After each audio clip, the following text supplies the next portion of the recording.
Eskom has confirmed an explosion at Medupi Power Station last night. The power utility says all operations have been suspended with immediate effect.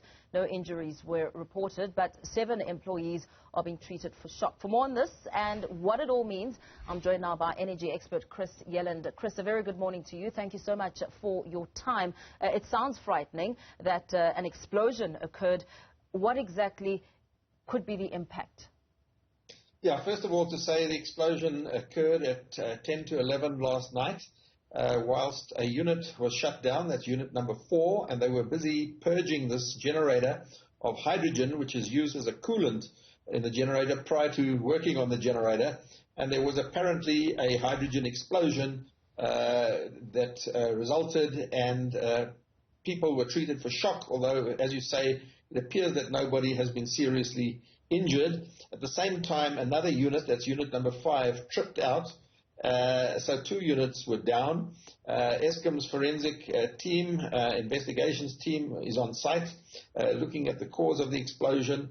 It is a reportable event in terms of the requirements of the Department of Labour. It's a serious explosion and has to be looked at very carefully in terms of the cause and the impacts, but certainly the immediate impact is that 1,440 megawatts of power is no longer available to the grid.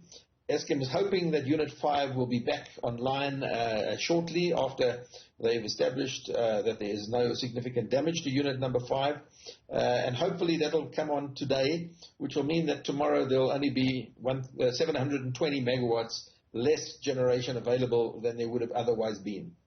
So what would the initial process be?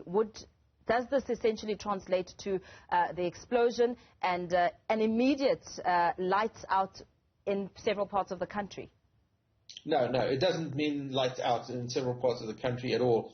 I mean, fortunately, this has happened on a weekend. It's always unfortunate to have such an incident, but it's happened on a weekend when demand for electricity is lower than usual. And I'm not saying that there's going to be load shedding tomorrow, but obviously there's an increased probability of load shedding because of the reduced availability of at least 720 megawatts. But in the immediate short term, Eskom are cordoning off the area of the explosion, making sure that there's no access to it so that the investigation team can do their work properly without interference, establish the cause of the explosion. It's likely to be some time before that unit number 4 comes back onto the grid, but hopefully unit 5 can come back on sometime today. What are some of the options on the table as we try and establish exactly what could have led to this explosion?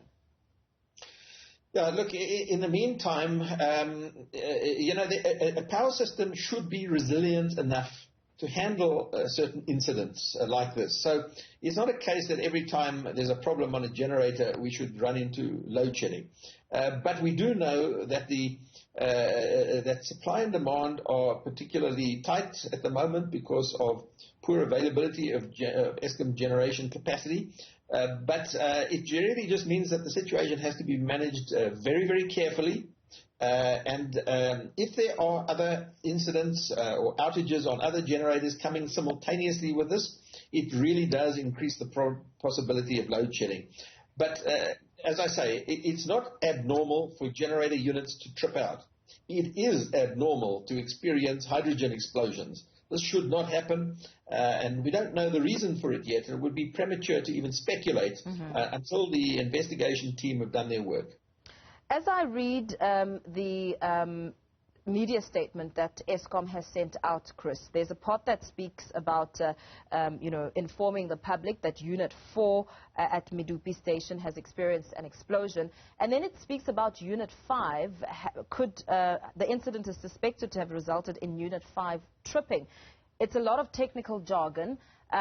What do the units really speak to as we try and understand the restoration process and the time frames that process could require?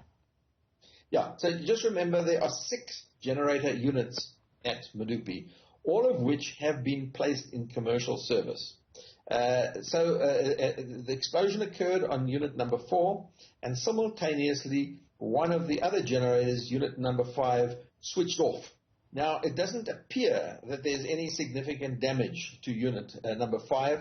There can be a number of reasons why a unit trips out, including just a system disturbance as a result of the explosion on unit number 4.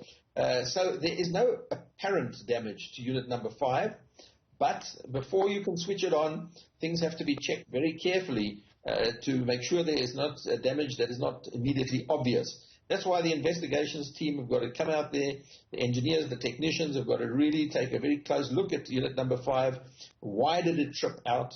Establish the reason for it and make sure that it is safe to switch it back on again.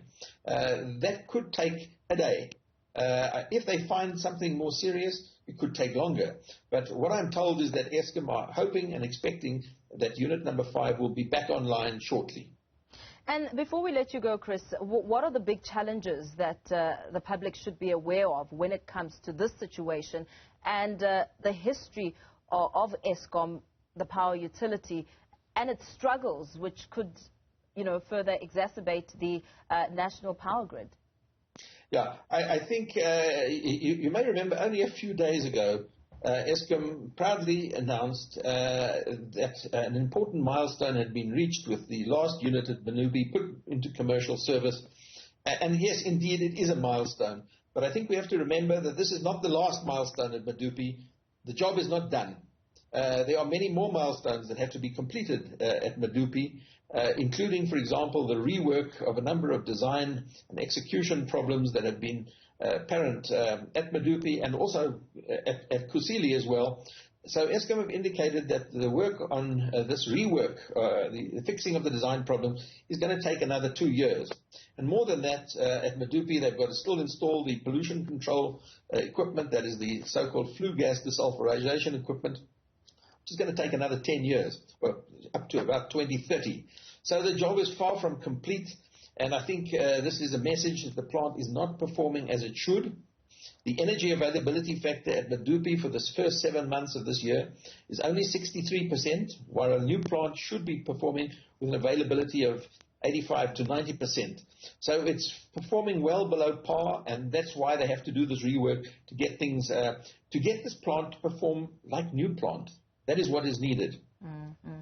Thank you so much for that. Leaving it there with energy expert Chris Yelland weighing in there on the breaking news where Medupi Unit 4 generator has failed. A blast occurred, and of course this is a story that we will continue to monitor throughout the course of the day. As Eskom says, major developments will be taking place throughout this process.